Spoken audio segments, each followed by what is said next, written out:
The Knicks, Emmanuel quickly in the fourth quarter was unbelievable. Tom Thibodeau put him in, and all of a sudden, instant energy. So hopefully, this young man, I remember I was telling you when we drafted him, when the Knicks drafted him, I should say. I'm not ready to say we yet. I don't know what the hell I was just thinking about. They're winning, so now all of a sudden I'm a we guy. Yeah. But when they drafted him, I told you, my buddy out in Kentucky who's a huge Kentucky Wildcat fan, said, Boomer, we wanted this kid back. I mean, we were hoping he was going to come back, and we think he's electrifying and he's a great shooter. And I said, well, that's exactly what the Knicks need, and he's going to have ample opportunity to play here if he could stay healthy.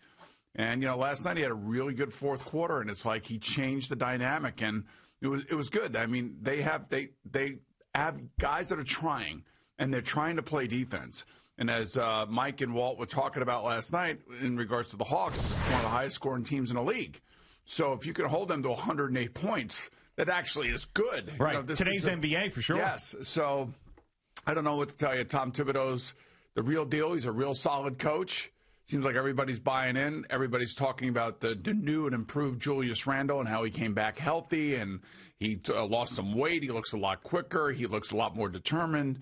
I mean, that's the kind of player that you want that you want on the Knicks. And when Quickly came here and those guys, they said they wanted to be here. And that's the thing. And, this is what Austin Rivers said. I want to come here. I want to change that, the narrative that is out there that nobody wants to come here. And I appreciate it. I appreciate the effort. I saw excitement. I saw a team that seems to really like each other. There's nobody pounding the ball, just standing there waiting to take a three-pointer. I mean, they're moving the ball around and they're playing defense. And it's a small sample size, I know, but you got to give credit where credit's due. Sure. I mean, they've been down for so long. They stayed the course. They did not make a trade. They did not bring any aging superstar in here. And they said, guys, this is our team. This is who we are. This is what we're going to do. And we're going to have to play a system. We're all going to have to buy into it. And, they bought into Tom Thibodeau's system, it looks like, thus far. And it's fun to watch, and it feels good to actually have a winning record as a Knicks fan. First time they've been above 500 since 2018. Right. When they were 1-0. It's unbelievable. That's how pathetic they've been. And here we are seeing them at 4-3 and doing all the things we've been asking for. So a couple things that have popped into my head while watching the Knicks over these first 7 games. Like, David Fizdale must have been the worst basketball coach in the history of the world. Honestly. Derek Fisher's got to be right there. Well, okay. But Derek Fisher was inexperienced. At least David Fizdale was actually an acting coach on the Miami Heat. You got to remember, though, that David Fizdale, with a lot of these same guys, got nothing out of the team. But why was he here? Well, he was here because they thought that he was going to attract the top of the top when it came to free agents. This is why they got Steve Stout and whoever else and whatever else away from the team. Right. That's what those guys are supposed to be doing. And, you can't ask the coach to do that and then try to coach and then bring in a bunch of players that aren't listening to the coach, that have no respect for the coach. So that was obviously a failed experiment. This one, you got a guy there in Thibodeau that is all basketball all the time. He eats, sleeps, and drinks basketball. And I know that he knows that he's under a bright light here. Well, he's the perfect guy for this roster right now. Because Tom Thibodeau, I think, when he has some of those stars on the team, they don't mesh because he's just grinding and grinding and grinding. And this group needed a guy like him at this point in their development where it's a lot of young guys. It's a lot of guys that are sick of losing. It's a lot of guys who needed some structure, guys who need to take the next step, play some defense, given an idea of what to do on the court. He has done all of that. And I think the most impressive thing outside of their play is there's so many guys that are talking positively about the team. That doesn't always happen. So think about it. In regards to this team. Right. I mean, there was the Austin Rivers Instagram post where he was like, listen, this team, we got something going on here. I know Theo Pinson tweeted out something like the Knicks are back. Where Emmanuel quickly after the game with Mike Breen talking about how they're building something special and the Knicks aren't something to just slough off anymore. I mean, these guys have confidence and they want to be good. I haven't felt like that with the Knicks team. I know it's 7 games in. It's really early. They could fall apart. Everything could go haywire.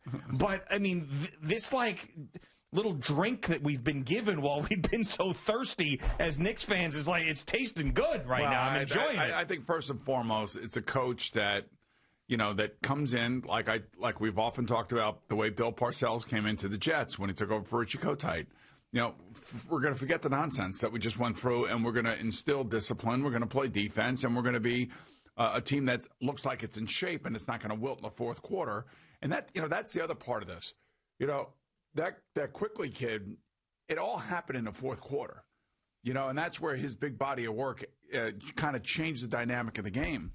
And I just think that, they're young, they're fast, they should be able to go for days and days and days. And, unlike the Brooklyn Nets, who have guys that, are going to have rest days now and are going to have maintenance days and things of that nature, there's none of that nonsense for the Knicks. There should not be. These guys are playing 38 minutes. That's right. There's not one player on that team that needs to have a maintenance day, unless, of course, he gets hurt and whatever. But I don't know. It's just, if I get effort and I get guys that look like they like each other and they want to play together, then I'm all good with it. I could watch that brand of basketball. The last 5 or 6 years, forget it. It wasn't even close. So it was nice. I want to, like I always say, no matter what team it is, no matter who they hire, no matter who's making the decisions, I want to give that person a chance to make those decisions, and then let's see how it plays out, and then we can react either positively like we are in the moment, or if it goes haywire, then we can react to some of the bad things that went on, which unfortunately for this team has been a lot. There's been a ton of it, and so that's why I think we both wake up the morning pleasantly surprised. Oh, sure. And I want to talk about how the Jets need that guy that you were just talking about, someone to come in and say, forget about the past, we're moving forward, and we're doing it this way. But last night was one of those moments that in the last number of years where I said to myself, all right, it's the third quarter, they're down 14 points, they were up big early in the game, and I'm like, man, this is like a turn-off spot for me, right? This is a turn the game off. They're done. I'm going to sleep. This sucks. But I said, I'm going to wait till the end of the third quarter before I do that. And what do they do? Yep. They go on that run. They cut it to 4. Kevin Knox hits the 3 at the buzzer to go into the fourth quarter. And I'm like, all right, we're in business. Down 4, and then the fourth quarter went the way that it did. So, like that, I can't. Like, those moments I could never remember. Like, you get down 14, like the David Fizdale Knicks down 14 in the third quarter. They were going to lose by 50. I mean, so the fact that they fought back, cut it to 4 by the end of the quarter, and then went and won the game in the fourth quarter, like, what the hell? That's your coach, man. Yeah. That's why. And you know what? It's nice to actually see a coach coaching in the NBA. Sure. And making decisions and making sure that they have the right rotation and making sure that he's holding people accountable. And I'm sure,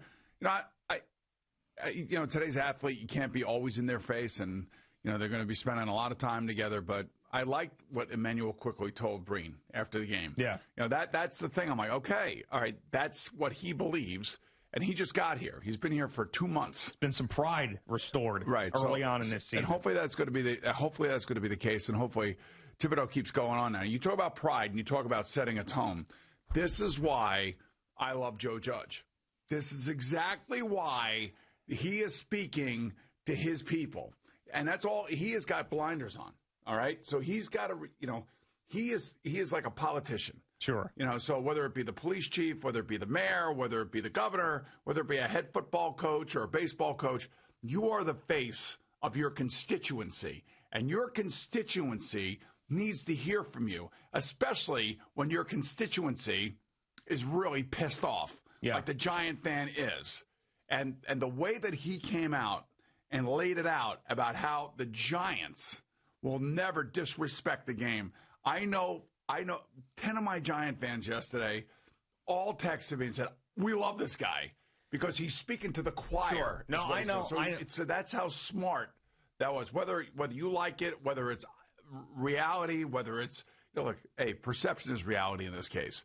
And he wants Giant fans to know that there's Giant pride out there. Oh, I agree and from that standpoint. He's trying to reignite it. No, I agree from that standpoint. I'll go all the way back to when LeBron left Cleveland the first time, and he went down to Miami for the decision. I was like one of the only guys who said what Dan Gilbert did was a good thing. Because you remember that? Dan Gilbert got killed because he crushed LeBron in that statement when he left. Yeah. And I said, wait a second.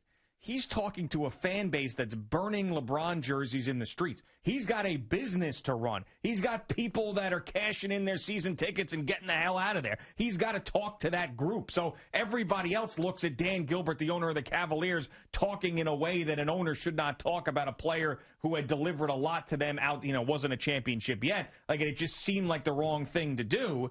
But I said, no, he's talking to that specific group of people. So I agree there. But I still cannot understand why this particular issue, and this has nothing really to do with what Joe Judge said, because I'm in agreement he needed to fire up the fan base. It was a great thing to say, way to end the season, a positive note. You feel like you got the right guy. But you understand why he did what he did. That's all. I do. But, like, why is it's this particular issue everybody is hyper-focusing on? Like, explain to me, really, the difference when you're talking about integrity. I know what the answer will be from people, but I don't agree with it. The difference in integrity of the Pittsburgh Steelers, who were playing in a game where the other team needed to win to get into the playoffs, not playing anybody, and it affected other teams, too, in the AFC. It affected the Cleveland. They didn't play anybody because it was going to help them the next week in the playoffs. The Philadelphia Eagles did what they did because it was going to help them in their minds in April. So you're still trying to win. You're just not trying to win in that moment. The Pittsburgh Steelers weren't trying to win in that moment. Now, they played a hell of a lot better than the Philadelphia Eagles did with those backups. Well, timeout. They started a game with Mason Rudolph at quarterback, who was their starting quarterback last year after Ben went down. Wasn't just him. But hold on. Just hold on. So, get all excited about this. But this was a big moment for Mason Rudolph. He had to show everybody in the Pittsburgh building that he could lead his team to victory, and he actually played a solid game for Pittsburgh. They didn't pull him out of the game and put in. They pulled Ben Roethlisberger out of the game, they didn't pull him out of the game. Ben Roethlisberger didn't play. Marquise Pouncey didn't play. In the middle of the game, they didn't put in Duck Hodges to they lose the game. Didn't start their quarterback. What are you talking about? It's worse. They didn't have their starting quarterback for 4 quarters. So here's the other thing, too. There are reports that there were players who had to be held back from going after Doug Peterson on the sideline when they benched Jalen Hurts. Yeah. From Jason Kelsey to a couple of defensive players, and even the players themselves on the field felt it. And, my buddy Chris Collinsworth said it on the broadcast. I was watching, tweeting about it as you were, and we all felt the same way about the way that fourth quarter played out and the way that Doug Peterson managed the game, that it all showed us, and, that he had a different plan than everybody else did, and he has taken an enormous amount of heat in Philadelphia from ex-players, from his own players, and from national media types like us to, even local media people. Even though at the end of the day for the Philadelphia Eagles, it's better to have the 6th overall draft pick, and there's no question about that. So in the bigger picture of things, it may be better for Philadelphia, but in the small window of and I'll say it, integrity of a game, he just basically wiped that all away to put Sudfeld in there, and Sudfeld had no business being on the field. Right. And that's why his own players and ex-players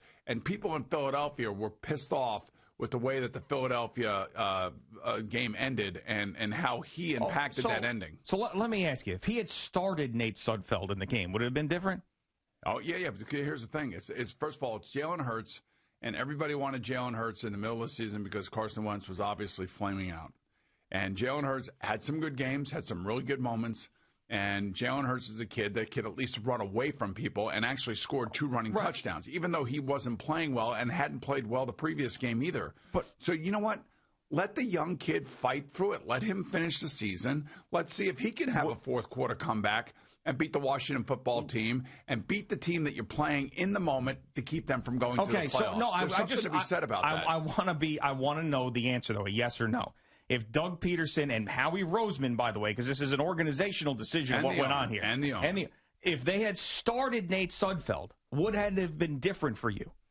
Because other teams do that all the time for different reasons to help benefit them. So that's the same thing. If we're looking at this from the core of what it is, the Steelers did the same thing. they didn't start their quarterback because it benefited them in the future. Yeah, because the Philadelphia Eagles took Jalen Hurts out because it benefited them in the future. What's the difference? Well, the Steelers are going to the playoffs. Because it F's the Giants? That's why? Well, the Steelers are going to the playoffs. Come on. And the Steelers are trying to get a bye week for some of their players that needed time off. I understand that game had playoff implications, too. Yeah, so if we want to talk integrity, let's lump it all into the same conversation. And by the way, that game happened at 1 o'clock. Nobody was paying attention to it. This happened on Sunday Night Football. Everybody was paying attention to it. And everybody says this is different. It's not. It happens every single year. Well, the way that this whole thing went down is the reason why we all acted. Where are the Dolphin fans, by the way? Are they screaming like the Giant fans are screaming? Because if the Browns lose, then that helped them out. But no, I don't hear a Dolphin fan anyway. Is JJ screaming about it? I know Eddie hasn't said anything to me about it. It's the same thing. It's not the same thing. Okay, how not? Explain it. Jalen Hurts started that game, and Who's better, Jalen Hurts or Ben Roethlisberger? I'm talking about the Philadelphia Eagles. Who is the best situation for the Philadelphia Eagles? Don't yell at me. Don't get so. I'm just telling you why. The Steelers punted a football game in the same manner that the Eagles. They didn't punt it. They almost won the damn game. Nate Sudfeld was going to try to win it too. The players were going to try to win it too. Organizationally, Nate Sudfeld, Mason Rudolph. I'm telling Mason Rudolph almost won the game. They were going for a 2-point play. But you always tell me all the time that the players want to win. Right, so Nate Sudfeld was trying to win. Dude, you got to have legitimate players. You could see when he got on the field, he did not belong out on that field. It's the same thing. The Steelers sat a bunch of guys. Yeah, it wasn't just the quarterback. And so did the Eagles. The Eagles sat a bunch of guys, too. Same thing. But Jalen Hurts gave them the best chance to win, and we all know that. And we all saw it right unfold. Nobody's arguing with that. My point is that we all acted like Doug Peterson and the Eagles did something that was totally unheard of. On Sunday Night Football, in the middle of a playoff race, you take your kid out that is giving you a chance, and the guy you put in there ends up running the wrong way, throws an interception, fumbles the snap. What are the Jaguars doing? What are the Jaguars doing putting Mike Glennon in there? I understand that, but this so anyway, to go back to what Joe Judge did yesterday was a really smart thing. It was a very political, perceptive. I'd love to hear his thoughts on the Steelers, Joe Judge. Oh, I'd like to hear his thoughts. All he's worried about is the New York Giants and the fan base. And he's saying the New York Giants will never give in a game and we'll see. We'll see over the next couple of years if they have the same situation happen to them and he decides to put in some no-name quarterback at the end of the game to play the final fourth quarter or the final half of the fourth quarter, and he throws 3 interceptions and end up losing and somebody loses out on the playoff game, then we can attack him. I'm just telling you the way it looked, the way that obviously Al and Chris reacted to it, the way that the football nation reacted to it, ex-Eagle players reacted to it, the way that the active Eagle players were reacting to it on the sideline. This is what I'll say. Tells you all you need to know about that decision. But to act this is next time when the Eagles try to tank or whatever coach tries to tank, here's your advice. Start the schlub as opposed to put him in the fourth quarter. Right. Start him because nobody cares if you start the schlub. But they will care if you put the schlub in the fourth quarter. And the other thing, too, that Joe Judge basically alluded to is, we got to win more games. They got to take care of their own business, too. You can't require somebody else to do it for you. But I will say I appreciated what Joe Judge did. And then one other thing before we get to the break. It sounds like, to me, like this time Christopher Johnson's going to get it right. He's going to let Joe Douglas be the point guy here. And he's going to let Joe Douglas go through these interviews. And these interviews are going to happen fast and furious, folks, as they already are all happening over the league right now because of the Zoom. So you don't have to worry about people traveling. Now you just got to set up times for players to be able to get on, coaches to get on a Zoom call, and you do your interviews that way. So, and as we talked about yesterday, Doug Marrone did get fired. Anthony Lynn got fired. So now, if you ask me, those 2 jobs are jobs 1 and 2. One is the Chargers out in L.A. because of Justin Herbert and because of their core group of players, really good. And number 2 is going to be the Jacksonville Jaguars because of the money that they'll be able to spend and because they have Trevor Lawrence coming in there. So you have a proven commodity that's in the second year of his career. That's Justin Herbert. If I were the Chargers, I would see if I could find a head coach that would keep my offensive staff intact. Yeah. Their defense has been good, too, and their defense coordinator, Gus Bradley, is heavily sought after right now. You remember he was the former head coach. Miserable head coach. Yeah, well, he took his team to the Super Bowl. Gus Bradley did not take his team not to the Gus Super Bradley. Bowl. I was thinking of Dan Quinn. I always get those two guys screwed up. But he came from Seattle, Yeah. essentially. So they're running that kind of defense, and they've been a top 10 defensive team for the last 3 years. So I love what Justin Herbert did as a rookie. I don't necessarily know that I want to put him in another system. You know what I'm saying? Like if you could find a coach that could keep that offensive system there, that would be helpful for Justin Herbert. But to me, that's the number one job, and then the Jacksonville is the number 2 job. Thank you for watching. Please like, comment, and subscribe. And don't forget to hit the red bell so you're notified when we have new content.